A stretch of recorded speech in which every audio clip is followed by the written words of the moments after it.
सियापति रामचंद्र की जय, पवन सुत हनुमान की जय। सभी प्रेमी भाई बहनों को जय श्री राम। भाई बहनों, आज मैं आनंद देने वाले और जीवन को सुखमय बनाने वाले कुछ ज्ञान की बातें आप लोगों को सुना रहा हूँ। आप लोग ध्यान से सुनकर अपने जीवन को धन्य करें, अपनी आत्मा का कल्याण करें। जो धन पर भरोसा रखते हैं और विभिन्न कामनाओं की उपासना करते हैं, उनके लिए परमेश्वर के राज्य में प्रवेश करना ऊंट का सुई के छेद से निकल जाने से भी अधिक कठिन है।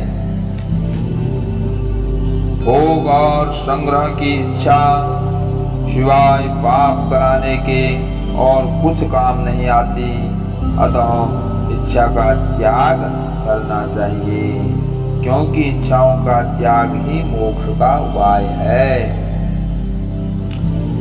जो वस्तु हमारी है वह हमें मिलेगी ही, उसको कोई दूसरा ले नहीं सकता। अतः कामना न करके कर्तव्य का पालन करना चाहिए और संतुष्ट रहना चाहिए। सदाचार ही मनुष्य का यथार्थ जीवन है। सदाचार रहित मनुष्य तो जीता हुआ मुर्दे के समान है। बाहर कितनी भी सुंदरता हो, यदि सदाचार नहीं है तो कुछ नहीं है। अपने दोषों को बुरा समझकर उनके त्याग के उद्देश्य से उनसे घृणा करो और भगवान को एकमात्र अपना समझकर प्रेम करो, जो दोष स्वयं दूर हो जाएंगे। कुछ चाहने से कुछ मिलता है और कुछ नहीं मिलता, तथा कुछ नहीं चाहने से सब कुछ मिलता है। यहाँ तक कि परमात्मा भी स्वतः सुलभ हो जाते हैं। गृहस्थ को चाहिए कि वह धन कमाने की अपेक्षा बच्चों के चरित्र का ध्यान ज्यादा ख्याल रखे, क्योंकि कमाए हुए धन को बच्चे ही काम लेंगे। अगर बच्चे बिगड़ जाएंगे तो धन उनको और बिगाड़ेगा। विचार करो, जिससे आप सुख चाहते हो, क्या वह दुखी नहीं है? दुखी व्यक्ति आपको सुखी कैसे कर सकता है? सुख तो सुख राशि भगवान से ही मिल सकता है। भगवान से संबंध बातों के श्रवण, कथन, मनन में जितना विशेष भाव होगा, उसे उतना ही परमार्थिक लाभ होगा। अथवा भाव की वृद्धि करनी चाहिए। गंगा जी में कैसा भी जल पड़े और सत्संगति में कैसा भी दुर्जन मनुष्य जाए, उसको ये दोनों अपने समान ही पवित्र बना देते हैं। जो मनुष्य दूसरों से बैर रखते हैं तथा जिनकी पराई स्त्री, पराये धन और पर निंदा में आसक्ति है, वे पामर पापमय मनुष्य नर देह में राक्षस हैं।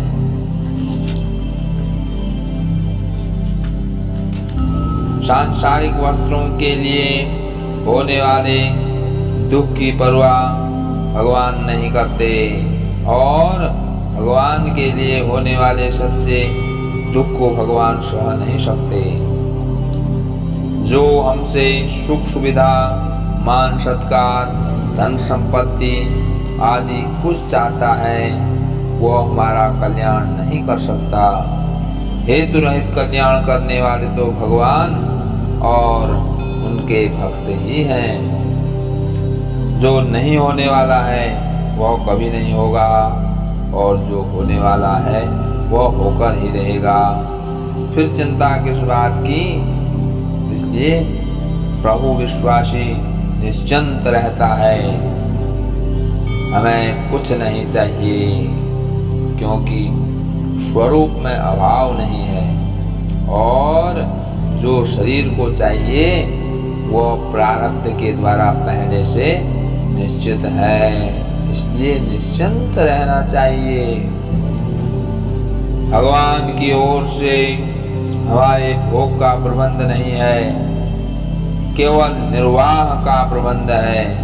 इसलिए निर्वाह की चिंता और भोग की इच्छा नहीं करनी चाहिए। भगवान जो कुछ करते हैं और करेंगे उसमें मेरा हित है, ऐसा विश्वास करके हर परिस्थिति में निश्चिंत रहना चाहिए। भगवान का विश्वास ही चिंता रहित होने का जिनकी संसार में समता और श्री राम में ममता है, जिनका किसी के प्रति राग, द्वेष, दुख और दोष का भाव नहीं है, ऐसे भक्त भव सागर से सहज ही पार हो जाते हैं। साधक संसार से कभी आशा नहीं रखे, क्योंकि वह निरंतर नहीं रहता, बदलता रहता है, और परमात्मा से कभी निराश न हो, क्योंकि उनका कभी अभाव नहीं होता। जितना ही ऊंचे उठोगे उतने ही नीचे गिरने पर चोट लगेगी। इसलिए धन, मान, यश आदि की चिंता छोड़कर भगवान की चिंता करो, इसी से यथार्थ कल्याण होगा। दूसरों के अवगुणों का देखना ही अवनति का कारण है, और प्रत्येक व्यक्ति के गुण ग्रहण करना ही उन्नति का कारण है। अतः गुणदर्शी बनना चाहिए। काल रूपी अग्नि में सब कुछ निरंतर जल रहा है, फिर किसका भरोसा करें और किसकी इच्छा करें? परमात्मा का भरोसा, भक्ति की इच्छा ही इस काल से बचने का एकमात्र उपाय है। मुक्ति की कामना नहीं करने वाले दो होते हैं, एक निर्भर भक्ति चाहने वाले भावुक भक्त, और दूसरे लोक संग्रही कर्मयोगी, क्योंकि इनकी मुक्ति सहज ही दासी बन जाती है।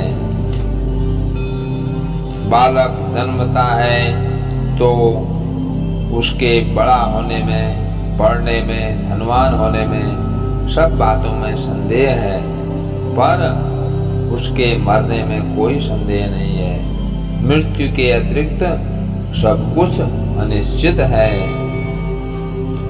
जो पुरुष नष्ट होने वाले समस्त चराचर भूतों में नाश रहित परमेश्वर को समभाव से स्थित देखता है, वही यथार्थ देखता है। उसकी दृष्टि से भगवान नहीं छिप सकते। ईश्वर इच्छा के अधीन रहने के लिए बस इतना ही आवश्यक है कि प्रत्येक मनुष्य अंतिम सांस तक दूसरों से प्रेम करे और उनका भला करे। जब तक अहम है, अहंकार है, तब तक तत्व ज्ञान का अभिमान हो सकता है। वास्तविक तत्व ज्ञान नहीं हो सकता। वास्तविक तत्व ज्ञान तो अभिमान के नाश के बाद ही संभव है। तत्व ज्ञान होने में कई जन्म नहीं लगते। उत्कट अभिलाषा हो तो मिनटों में तत्व ज्ञान हो सकता है, क्योंकि तत्व सदा सर्वदा विद्यमान है, उसका कहीं भी अभाव नहीं है। जब तक तत्व ज्ञान नहीं हो जाता तब तक सभी प्राणी कैदी हैं। कैदी पाप कर्म अपनी मर्जी से करता है और दुख दूसरे की मर्जी से पाता है। कैद से मुक्ति का उपाय तत्व ज्ञान ही है। साधक को चाहिए कि वह बदलने वाली अवस्थाओं को न देखे, अपितु कभी नहीं बदलने वाले अपने स्वरूप स्वयं को देखे। स्वरूप ही शुद्ध रूप में परमेश्वर है। सुख लेने से अंतःकरण अशुद्ध होता है और सुख देने से अंतःकरण शुद्ध होता है। संग्रह की अपेक्षा त्याग का मूल्य अधिक है। सुख देने वाले को दुखी नहीं होना पड़ता। त्याग करने से अपनी उन्नति होती है तथा वस्तु शुद्ध हो जाती है, और भोग करने से अपना पतन होता है तथा वस्तु का नाश होता है। वैराग्य का उपाय त्याग ही है। जैसे जल के बिना नाव करोड़ों यत्न करने पर भी नहीं चल सकती, उसी प्रकार सहज संतोष के बिना कभी शांति नहीं मिलती। कामना के नाश का उपाय भी संतोष ही है। यदि भगवान विष्णु का परम पद शीघ्र पाना चाहते हो तो शत्रु मित्र पुत्र बंधु आदि के बखेड़ों से चित हटाकर सर्वत्र संबुद्धि करो। राग और द्वेष के नाश के बिना संबुद्धि नहीं होती।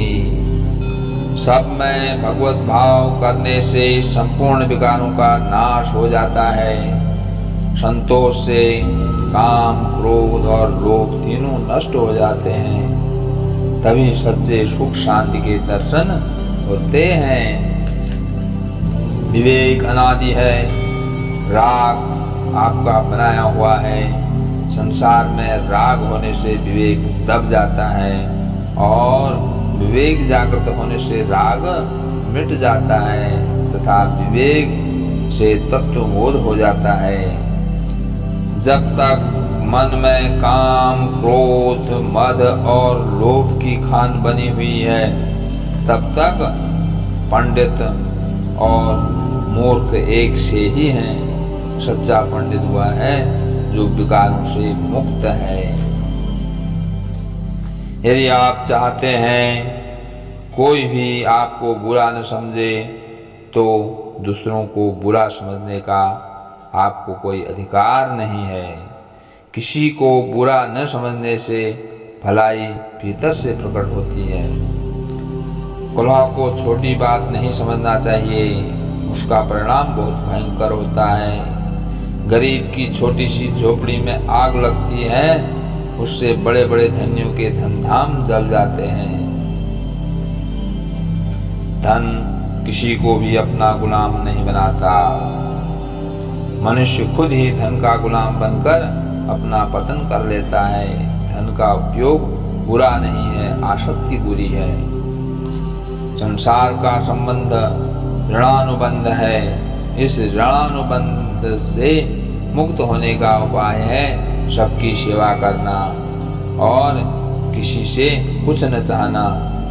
चाह जाने से चिंता स्वयं चली जाती है। अन्याय पूर्वक कमाया गया धन हमारे काम आ जाए यह नियम नहीं है, परंतु उसका दंड भोगना पड़ेगा, यह नियम है। अन्याय का धन धनी और मूलधन दोनों का विनाश कर देता है। जैसे अपना दुख दूर करने के लिए रुपये खर्च करते हैं, उसी प्रकार दूसरों के लिए खर्च करें, तभी रुपये रखने का हक है, अन्यथा रुपये रखने का कोई अधिकार नहीं है।